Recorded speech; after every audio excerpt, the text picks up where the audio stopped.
Čau lidi, já vás vítám u dalšího let's play a je to ze hry Battlefield Heroes. A pokud teď tu hru neznáte, tak se na to určitě koukněte, a pokud ji znáte, tak se na to určitě taky koukněte. Dneska vám ukážu mé postavy a dáme si třeba jednu hru. Nebo jenom jak vypadají. Tady to ukážu. Takže jde první postava a akorát nevím, za koho budu hrát. Asi za tyto snajpera. Tady máme jenom zbrání koupenou, tady nic. A teď to je moje hlavní postava. Ale tak zahrajeme si za snajpera. A akorát taky to mám zbraně.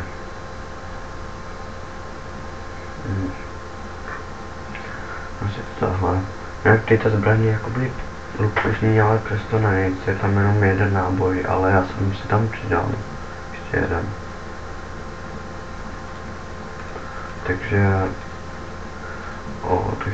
takový hodně luxusní a teď to si dáme místo. Taky nepoužívám. Missions.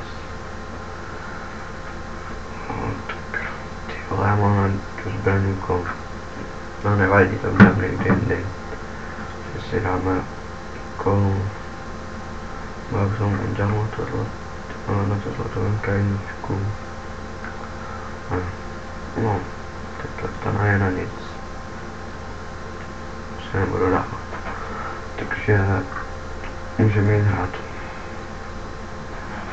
Takže pokud tu hru neznáte, tak si a jako, že by vás to nějak zaujalo nebo něco, tak si určitě zkuste zahrát. A jako nevypadá to nějak extra dobře, to je taky kreslení nebo prostě je to nějaká extra grafika nebo tohle. Ale jinak je to dobrá hra, dost dobrá. A hlavně to zabaví, takže aspoň něco. No, pěkný.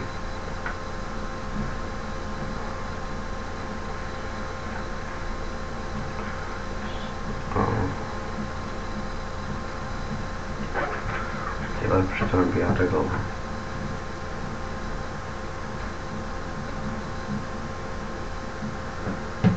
Jinak rozhodl jsem se, že ta soutěž ze Šejka, tak to bude nakonec 270 a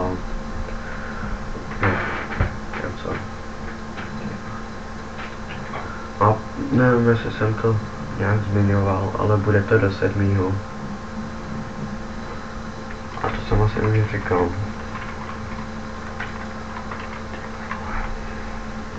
Co to musí? A se vždycky musí změnit grafika. Parádní schéma.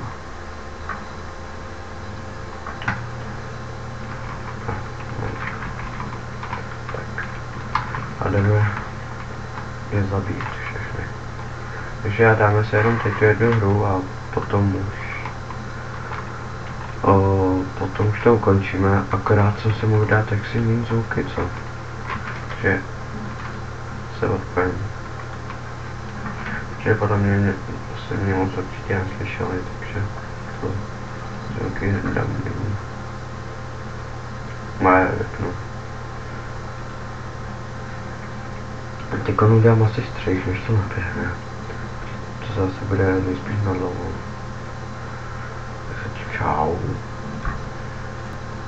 Takže jsem zpátky a už by to mělo naběhnout. Trvalo to asi 4 sekundy.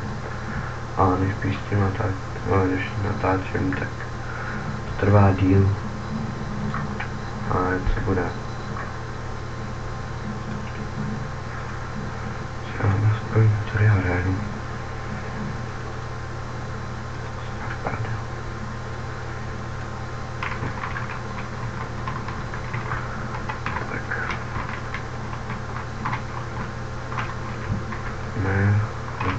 Oh shit.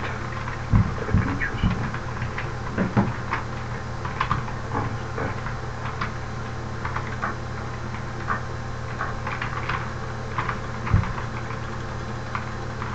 děláš prdel. Ten Davidko nehrál takovou dobu a teďka vole.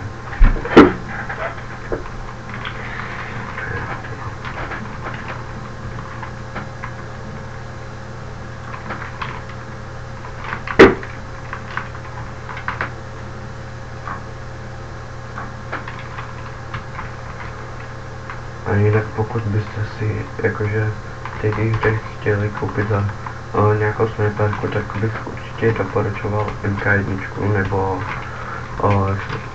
toho Panzerhuntera, protože ona to je jakože úplně stejná zbraň, že jedno je pro Royale a jedno pro Nacionály.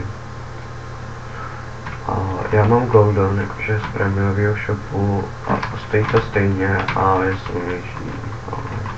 Takže oni sem půjdou, že?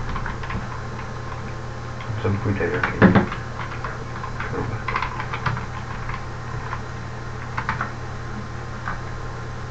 To je to seklo. Než.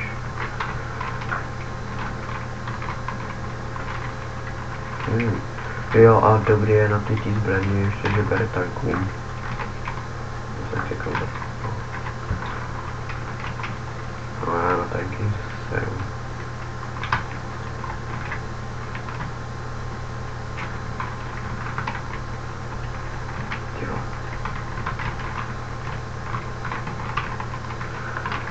Označil, tvůj se poseral.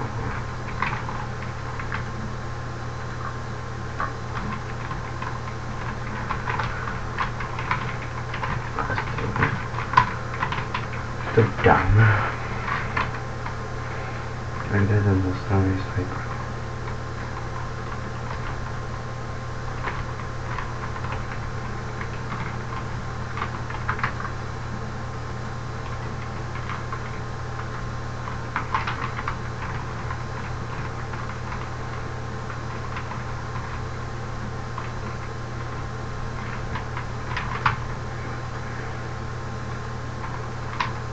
Je proč se straším vždycky jenom jednou. Já nevím.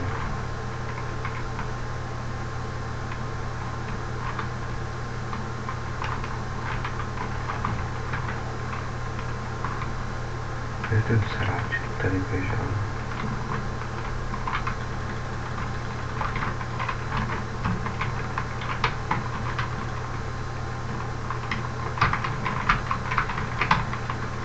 No teď.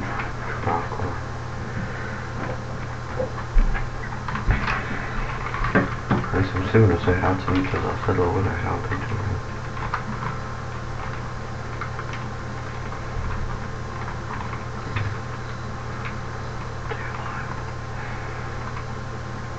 Jsem to taky sekl. No, dávám.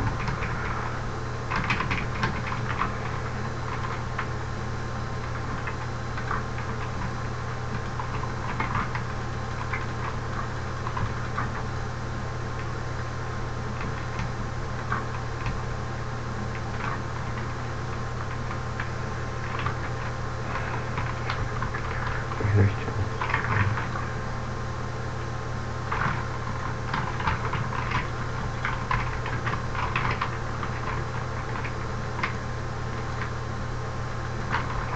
Shit.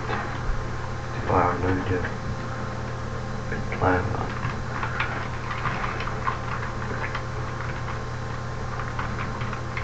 Ale tohle, co tady oběží. Jsem si tady nenechal tu zastraní centrum.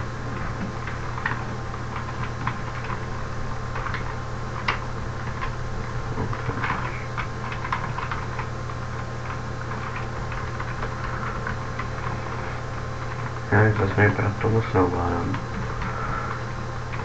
Podle mě, asi nejtěžší nejlepší je podle mě ten Soldier. Potom Cameron. Sniper. Taky, no a když máte nůž, tak to ani ne, že jo, to jste jak na blízkost, taky na dálku v pohodě. Ta 9 moc neudělá.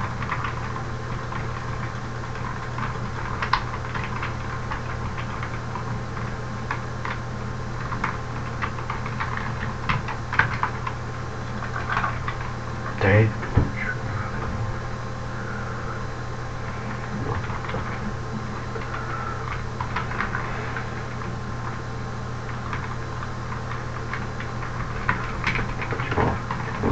že si tam budeš máme jít. Je slotadlo, možná někdo nezbere. Ale děj vlastně. Jinak jestli budu natáčet ještě z té hry, tak příště asi nejspíš od Grandra, protože ten není tak obtížný. Takže to taky ne. No.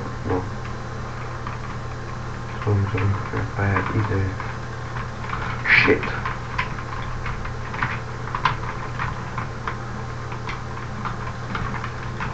Mám tady. Šmejtva. Ale tak musím rozehrát, ne? Hrál jako oni každý den i 5 hodin denně, tak jako to bylo taky do ničem jeden.